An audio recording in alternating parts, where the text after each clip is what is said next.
Hi friends, welcome back to education concepts. ముందుగా మీ అందరికీ కూడా సారీ, ఇటువంటి ఇంట్రెస్టింగ్ జాబ్ నోటిఫికేషన్ డీటెయిల్స్ ఇంత ఆలస్యంగా మీకు షేర్ చేస్తున్నందుకు. ఇన్ కేస్ మీరు 10th క్లాస్ లేదా ఇంటర్మీడియట్ క్వాలిఫికేషన్తో ఇండియన్ నేవీలో ఒక మంచి జాబ్ సంపాదించాలనుకుంటే ఇది ఒక మంచి ఆపర్చునిటీ. మీరు చేయాల్సింది ఏంటంటే ఈ జాబ్ నోటిఫికేషన్ డీటెయిల్స్ ఏవైతే నేను ఈ వీడియోలో ఎక్స్ప్లెయిన్ చేస్తానో అవన్నీ కూడా క్లియర్గా తెలుసుకోండి. ఇన్ కేస్ మీకు ఏమైనా డౌట్స్ ఉన్నాయనిపిస్తే అప్పుడు మీ డౌట్ని కామెంట్ సెక్షన్లో కామెంట్ చేయండి. ఎవరైనా సరే ఈ జాబ్ నోటిఫికేషన్ డీటెయిల్స్ తెలుసుకుని మీ దగ్గరలో ఉన్నటువంటి 10th క్లాస్ లేదా ఇంటర్మీడియట్ ఎవరైనా చదివిన వాళ్ళు ఉంటే వాళ్ళకి షేర్ చేయడానికి కూడా ప్రయత్నించండి. ఇక మనం వివరాల్లోకి అయితే వెళ్ళి పూర్తిగా డీటెయిల్స్ అనేది తెలుసుకుందాం. సో ఒకసారి మనం వివరాల్లోకి వెళ్తే ఈ జాబ్ నోటిఫికేషన్ మనకి మినిస్ట్రీ ఆఫ్ డిఫెన్స్ అండర్టేకింగ్లో ఉన్నటువంటి ఇండియన్ కోస్ట్ గార్డ్ నుంచి రావడం అయితే జరిగింది. అయితే ఈ నోటిఫికేషన్లో మనకి నావిక్ జీడీ అండ్ నావిక్ డీబీకి సంబంధించినటువంటి జాబ్స్ అయితే ఉన్నాయి. నావిక్ జీడీ అంటే మనకి Navik general duty, Navik DP అంటే మనకి నావిక్ డొమెస్టిక్ బ్రాంచ్. ఈ పోస్టులకి రిక్రూట్మెంట్ని రిలీజ్ చేసింది ఇండియన్ నేవీ. అయితే ఈ జాబ్స్కి ముందుగా మెన్షన్ చేసింది ఏంటంటే అప్లై ప్రాసెస్ కంప్లీట్లీ ఆన్లైన్లోనే ఉంటుంది. అలాగే అప్లై ప్రాసెస్ మనకి ఫిబ్రవరి 11వ తారీఖున స్టార్ట్ అయ్యి ఫిబ్రవరి 25వ తారీఖుతో ఎండ్ అయిపోతుందని చెప్పేసి మెన్షన్ చేశారు. ఈ డీటెయిల్స్ని ఇక్కడ మీరు క్లియర్గా అయితే చూడొచ్చు. ఇక నోటిఫికేషన్ ఫర్దర్ డీటెయిల్స్లోకి వెళ్తే ఎలిజిబిలిటీ కండిషన్స్లో ఫస్ట్ ఆఫ్ ఆల్ ఒక పాయింట్ని మెయిన్లీ హైలైట్ చేశారు. ఆ పాయింట్ని ఒకసారి మనం అండర్లైన్ చేసి క్లియర్గా చూస్తే ఎలిజిబిలిటీ కండిషన్స్లో మెన్షన్ చేసింది ఏంటంటే online applications are invited from male Indian citizens అని చెప్పి మెన్షన్ చేశారు. అంటే ఇప్పుడు ఈ నోటిఫికేషన్లో ఏవైతే మీకు పోస్టుల డీటెయిల్స్ చెప్తున్నానో వీటికి ఓన్లీ మేల్ క్యాండిడేట్స్ మాత్రమే అప్లై చేయాలి. ఫిమేల్ క్యాండిడేట్స్ ఎవరు కూడా అప్లై చేయడానికి అవకాశం లేదు. ఆ విషయం గుర్తుంచుకోండి. ఇన్ కేస్ ఫిమేల్ క్యాండిడేట్స్ ఎవరైనా చూస్తే డిసప్పాయింట్ అవ్వకుండా ఈ జాబ్ నోటిఫికేషన్ డీటెయిల్స్ మీ ఫ్రెండ్స్కి కానీ ఫ్యామిలీ మెంబర్స్కి కానీ లేదా మీ బ్రదర్స్కి కానీ ఎవరైనా ఉంటే వాళ్ళకి షేర్ చేయడానికి ప్రయత్నించండి. ఇక నెక్స్ట్ డీటెయిల్స్లోకి వెళ్తే ఎడ్యుకేషన్ క్వాలిఫికేషన్స్ మెన్షన్ చేశారు. ఎడ్యుకేషన్ క్వాలిఫికేషన్స్లో నావిక్ జీడీకి సపరేట్గా నావిక్ డీబీకి సపరేట్గా క్వాలిఫికేషన్స్ ఉంటాయి.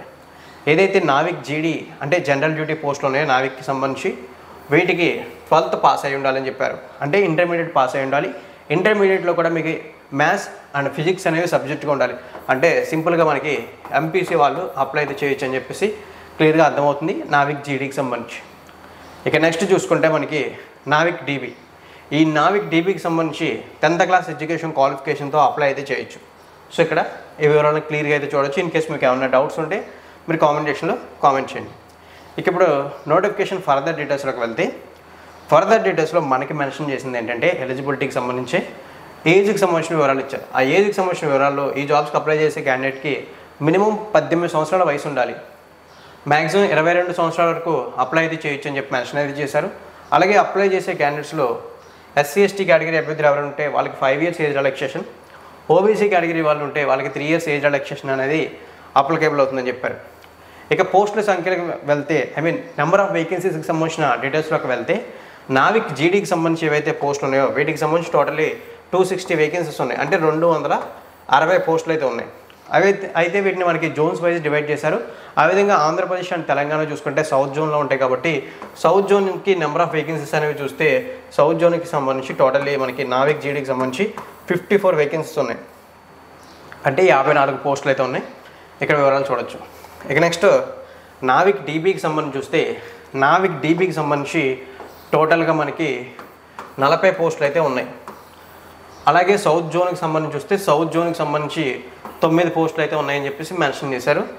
సో ఇక్కడ మీరు వివరాలు క్లియర్గా చూడొచ్చు. అంటే మన సౌత్ జోన్కి సంబంధించి నావిక్ జీడీకి సంబంధించి 54 పోస్టులు అండ్ డీబీకి సంబంధించి 9 పోస్టులు అయితే ఉన్నాయి. క్లియర్గా ఇక్కడ చూడొచ్చు. సో ఇప్పుడు మనం వీటికి సంబంధించినటువంటి మరిన్ని డీటెయిల్స్లోకి వెళ్తే సెలక్షన్ ప్రాసెస్ వివరాలను తెలుసుకోవాల్సి అయితే వస్తుంది. సెలక్షన్ ప్రాసెస్ వివరాల్లోకి వెళ్తే సెలక్షన్ ప్రాసెస్ మొత్తం మనకి 4 స్టేజెస్లో ఉంటుంది. First of all written test, తర్వాత మనకి ఫిజికల్ ఎఫిషియన్సీ టెస్ట్, తర్వాత మెడికల్ స్టాండర్డ్ టెస్ట్, ఫైనల్గా డాక్యుమెంట్ వెరిఫికేషన్. ఇలా 4 స్టేజెస్లో మనకి సెలక్షన్ ప్రాసెస్ అయితే ఉంటుందని చెప్పి మెన్షన్ చేశారు. అలాగే ఈ జాబ్స్కి అప్లై చేసినప్పుడు రిజిస్ట్రేషన్ చేస్తాం కదా, ఆ టైంలో చూసుకుంటే లైవ్ ఇమేజ్ క్యాప్చరేషన్ అండ్ బయోమెట్రిక్ కూడా ఉంటాయని చెప్పేసి మెన్షన్ చేశారు. ఈ డీటెయిల్స్ని కూడా మీరు క్లియర్గా గుర్తుంచుకోండి. ఫస్ట్ ఆఫ్ ఆల్ మనం స్టేజ్ 1 కంప్యూటర్ బేస్డ్ ఎగ్జామినేషన్ గురించి మాట్లాడితే ఈ స్టేజ్ 1 కంప్యూటర్ బేస్డ్ ఎగ్జామినేషన్ గురించి మనకి మెన్షన్ చేసిన పాయింట్స్ ఏంటంటే మనకి written test section 1 and section 2 అయితే ఉంటాయని చెప్పేసి మెన్షన్ అయితే చేశారు. నావిక్ డీబీ పోస్టులు ఏవైతే ఉన్నాయో అంటే డొమెస్టిక్ బ్రాంచ్ పోస్టులు ఏవైతే ఉన్నాయో వాటికి ఓన్లీ సెక్షన్ 1 మాత్రమే ఉంటుంది. బట్ నావిక్ జీడీ అంటే ఏవైతే పోస్టులు ఉన్నాయో జనరల్ డ్యూటీకి సంబంధించి వాటికి సెక్షన్ 1 అండ్ సెక్షన్ 2కి సంబంధించి ఏవైతే ఎగ్జామ్ ఉంటాయో 2 ఎగ్జామ్స్ కూడా రాయాల్సి అయితే ఉంటుందని చెప్పారు. నావిక్ డీబీకి సంబంధించి క్వాలిఫైయింగ్ మార్క్స్ 30 మార్క్స్, అలాగే నావిక్ జీడీకి సంబంధించి క్వాలిఫైయింగ్ మార్క్స్ 50 మార్క్స్, అలాగే రిజర్వేషన్స్ బేస్ చేసుకుని కూడా ఇక్కడ కొన్ని మార్క్స్లో అయితే చేంజెస్ ఉన్నాయి, అవి కూడా ఇక్కడ మీరు చూడొచ్చు. ఇన్ కేస్ డీబీకి సంబంధించి చూసుకుంటే ఎస్సీ ఎస్టీ క్యాండిడేట్స్కి 27 మార్క్స్ వస్తే సరిపోతుంది. జీడీకి చూసుకుంటే ఎస్సీ ఎస్టీ క్యాండిడేట్స్కి 44 మార్క్స్ వస్తే సరిపోతుందని చెప్పి మెన్షన్ అయితే చేశారు. ఇక్కడ క్లియర్గా అయితే చూడొచ్చు. ఇవి పాస్ మార్క్స్. ఈ మార్క్స్ వస్తేనే మనం నెక్స్ట్ స్టేజ్కి అనేది వెళ్ళడం లేదనేది డిసైడ్ అయితే అవుతుంది. సో ఈ డీటెయిల్స్ని ఇక్కడ క్లియర్గా గుర్తుంచుకోండి. ఇక ఇప్పుడు మనం సెక్షన్ 1లో ఏ టాపిక్స్ ఉంటాయి, సెక్షన్ 2లో ఏ టాపిక్స్ ఉంటాయి అనేది చూద్దాం. ఫ్రెండ్స్, సెక్షన్ 1 ఓన్లీ మనకి డీబీ డొమెస్టిక్ బ్రాంచ్ వాళ్ళకి జరుగుతుంది. ఏదైతే సెక్షన్ 1 అండ్ 2 ఉంటాయో ఇవి జనరల్ డ్యూటీ వాళ్ళకి జరుగుతాయని చెప్పి మెన్షన్ చేశారు. సెక్షన్ 1 అనేది 10th క్లాస్ స్టాండర్డ్ మీద ఉంటుంది. సెక్షన్ 2 అనేది ఇంటర్మీడియట్ స్టాండర్డ్ మీద ఉంటుంది. సెక్షన్ 2 అండ్ 1 ఇంటర్మీడియట్ స్టాండర్డ్ మీద అందరూ రాయాల్సి అయితే ఉంటుంది. అంటే ఎవరైతే జీడీ పోస్టులకు అప్లై అయితే చేస్తారో వాళ్ళు. సో ఒకసారి మనం సెక్షన్ 1 గురించి మాట్లాడితే సెక్షన్ 1లో మనకి మ్యాక్సిమం 60 మార్క్స్ ఉంటాయి. వీటికి సంబంధించి మనకి 45 మినిట్స్ టైం అలాట్ చేయడంతో పాటు 60 క్వశ్చన్స్ అయితే ఉంటాయని చెప్పారు. ఈ 60 క్వశ్చన్స్లో మనకి మ్యాథ్స్కి సంబంధించి 20, సైన్స్కి సంబంధించి 10, ఇంగ్లీష్కి సంబంధించి 15, రీజనింగ్కి సంబంధించి 10 అండ్ జనరల్ నాలెడ్జ్కి సంబంధించి 5 అని చెప్పేసి ఉంటాయని చెప్పారు. ఇది మీకు చెప్పాను కదా, previously section 1 10th class syllabus standard మీద ఉంటుందని చెప్పి ఆ పాయింట్ని ఇక్కడ మెన్షన్ చేశారు. ఇక సెక్షన్ 2 చూసుకుంటే సెక్షన్ 2లో మ్యాక్సిమం 50 మార్క్స్కి ఎగ్జామ్ ఉంటుంది. 50 క్వశ్చన్స్ ఉంటాయి. టైం చూసుకుంటే 30 మినిట్స్ అలాట్ చేస్తారు. ఇందులో మనకి మ్యాథ్స్ 25 మార్క్స్, ఫిజిక్స్ 25 మార్క్స్ అయితే ఉంటాయని చెప్పారు. కంప్లీట్లీ మనకి ఇంటర్మీడియట్ స్టాండర్డ్స్ మీదే ఈ సెక్షన్ 2 అయితే ఉంటుందని చెప్పి మెన్షన్ అయితే చేశారు. మీకు మరొకసారి క్లియర్గా అర్థమయ్యేలా చెప్తున్నాను. ఏవైతే నావిక్ డీబీకి సంబంధించినటువంటి పోస్టులు ఉన్నాయో వీటికి ఓన్లీ సెక్షన్ 1 మాత్రమే ఎగ్జామ్ ఉంటుంది. బట్ నావీ జీడీకి సంబంధించి ఏవైతే పోస్టులు ఉన్నాయో వీటికి సెక్షన్ 1 ఎగ్జామ్ రాయాల్సి ఉంటుంది, సెక్షన్ 2 ఎగ్జామ్ కూడా రాయాల్సి అయితే ఉంటుందని చెప్పేసి మెన్షన్ అయితే చేశారు. క్లియర్గా అయితే గుర్తుంచుకోండి. ఏమైనా డౌట్స్ ఉంటే ఈ పాయింట్ మీద మళ్ళీ మీరు కామెంట్ చేసినా కూడా కామెంట్ చేయొచ్చు. ఇక నెక్స్ట్ మనం ఫర్దర్ డీటెయిల్స్లోకి వెళ్దాం.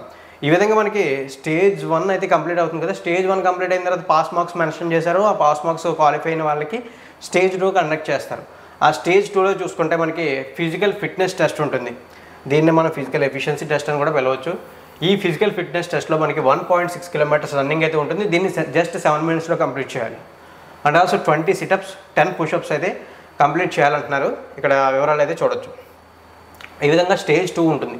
ఈ స్టేజ్ 2లో కూడా క్వాలిఫై అయిన వాళ్ళకి స్టేజ్ 3 మెడికల్ ఎగ్జామినేషన్ ఉంటుంది. ఈ స్టేజ్ 3 మెడికల్ ఎగ్జామినేషన్లో ఎవరైతే క్వాలిఫై అవుతారో వాళ్ళకి చూసుకుంటే మెడికల్ ఎగ్జామినేషన్ టెస్ట్లు అయితే ఉంటాయి. ఆ టెస్ట్లో చూసుకుంటే అప్లై చేసిన క్యాండిడేట్ హైట్ చూసుకుంటే 157 సెంటీమీటర్స్ అయితే ఉండాలని చెప్పేసి నోటిఫికేషన్లో మెన్షన్ చేశారు. సో ఆ విషయాలను అయితే మీరు క్లియర్గా గుర్తుంచుకోండి. ఈ స్టేజ్ 3 కూడా మొత్తం రిక్వైర్మెంట్స్ అన్నీ కూడా ఫిల్ చేసిన తర్వాత ఫైనల్గా స్టేజ్ 4లో జస్ట్ డాక్యుమెంట్ వెరిఫికేషన్ ఉంటుంది. దీన్ని మనం కన్సిడర్ చేయొచ్చు, చేయకపోవచ్చు. ఎందుకంటే అప్లై చేస్తున్నామంటే మన దగ్గర అన్ని డాక్యుమెంట్స్ ప్రాపర్గా ఉన్నాయని చెప్తేనే ఇన్ని స్టేజెస్ వరకు రావడానికి ఇంట్రెస్ట్ ఉంటుంది. సో స్టేజ్ 4 గురించి పెద్దగా కంగారు పడద్దు, జస్ట్ అది డాక్యుమెంట్ వెరిఫికేషన్. సో ఇప్పుడు వరకు నోటిఫికేషన్ డీటెయిల్స్ తెలుసుకున్నాం కదా. ఇక ఇప్పుడు అప్లై ప్రాసెస్ వివరాలు చూద్దాం. ఈ జాబ్స్కి ముందుగానే చెప్పేసాను, అప్లై డేట్స్ అనేవి 11th ఫిబ్రవరి నుంచి 25th ఫిబ్రవరి వరకు ఉంటాయని చెప్పేసి అక్కడ ఆ డీటెయిల్స్ ఇక్కడ మనకి క్లియర్గా మెన్షన్ చేశారు. ఇక్కడ వివరాలని క్లియర్గా అయితే చూసుకోవచ్చు. ఇక నెక్స్ట్ ఈ జాబ్స్కి అప్లై చేసే క్యాండిడేట్స్ ఎవరైతే ఉంటారో వాళ్ళు సమ్ అమౌంట్ అనేది అప్లికేషన్ ఫీజుగా పే చేయాల్సి ఉంటుంది. ఒకసారి మనం అప్లికేషన్ ఫీజుకి సంబంధించినటువంటి వివరాలని క్లియర్గా అబ్జర్వ్ చేసినట్లయితే మనకి ఎగ్జామినేషన్ ఫీజు అని చెప్పేసి 300 రూపీస్ అని మెన్షన్ చేశారు. ఈ 300 రూపీస్ని general category, OBC category and economically weaker section category వాళ్ళు అప్లై చేస్తే పే చేయాలి. Remaining category candidates like SC ST వాళ్ళు ఎటువంటి అప్లికేషన్ ఫీజు పే చేయకుండా జాబ్స్కి అప్లై అయితే చేసుకోవచ్చు. వన్స్ అప్లికేషన్ ఫీజు పే చేస్తే ఇది నాన్ రీఫండబుల్ అని చెప్పి కూడా క్లియర్గా మెన్షన్ చేశారు. ఆ డీటెయిల్స్ కూడా ఇక్కడ మీరు చూడొచ్చు. ఒకవేళ ఏమైనా డౌట్స్ ఉంటే మీరు కామెంట్ సెక్షన్లో కామెంట్ చేయండి. ఇక ఎగ్జామినేషన్ సిటీస్ అంటారా, మనం అప్లై చేసేప్పుడు ఒక 5 ఎగ్జామ్ సెంటర్స్ అనేది చూస్ చేసుకోవచ్చు. మనకి ఆంధ్రప్రదేశ్లో ఎగ్జామ్ సెంటర్స్ ఉంటాయి, తెలంగాణలో కూడా కొన్ని ఎగ్జామ్ సెంటర్స్ అయితే ఉంటాయి. ఎగ్జామ్ సెంటర్స్ గురించి పెద్దగా ప్రాబ్లం అయితే లేదు.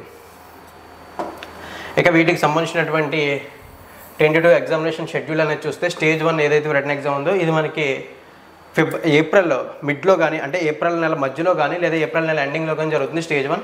స్టేజ్ 2 చూసుకుంటే స్టేజ్ 1 రిజల్ట్ వచ్చిన తర్వాత షార్ట్ లిస్ట్ అయిన క్యాండిడేట్స్ని బేస్ చేసుకుని జూన్ నెలలో జరుగుతుందని చెప్పారు. స్టేజ్ 3 చూసుకున్నట్లయితే మనకి సెప్టెంబర్ స్టార్టింగ్ వీక్లో కానీ లేదా మిడ్ వీక్లో కానీ జరుగుతుందని చెప్పి మెన్షన్ చేశారు. ఈ విధంగా సెలక్షన్ ప్రాసెస్ అయితే అప్రాక్సిమేట్లీ దగ్గరగా మనకి డిసెంబర్ కల్లా పూర్తి అయిపోతుంది. ఓవరాల్గా ఏదైతే ఇండియన్ నేవీకి సంబంధించినటువంటి రీసెంట్ రిక్రూట్మెంట్ ఉందో ఆ రిక్రూట్మెంట్కి సంబంధించినటువంటి ఫుల్ డీటెయిల్స్ అయితే ఇవి ఫ్రెండ్స్. ఒకవేళ ఏదైనా నేను డౌట్స్ మీకు ఇంకా మిగిల్చాను అనుకుంటే కామెంట్ సెక్షన్లో కామెంట్ చేయొచ్చు. నా ఎక్స్ప్లెనేషన్ నచ్చింది అనుకుంటే లైక్ చేసి సపోర్ట్ చేయొచ్చు. కొత్తగా మన ఛానల్కి విజిట్ చేసిన వాళ్ళు మాత్రం తప్పకుండా మన ఛానల్ సబ్స్క్రైబ్ చేసి నోటిఫికేషన్ బెల్ ఐకాన్ యాక్టివేట్ చేయండి. వీలైతే ఇన్ఫర్మేషన్ మీ ఫ్రెండ్స్తో షేర్ చేసుకోవడానికి ప్రయత్నించండి. థ్యాంక్ యూ ఫ్రెండ్స్, వీడియోని ఎండింగ్ వరకు వాచ్ చేసినందుకు.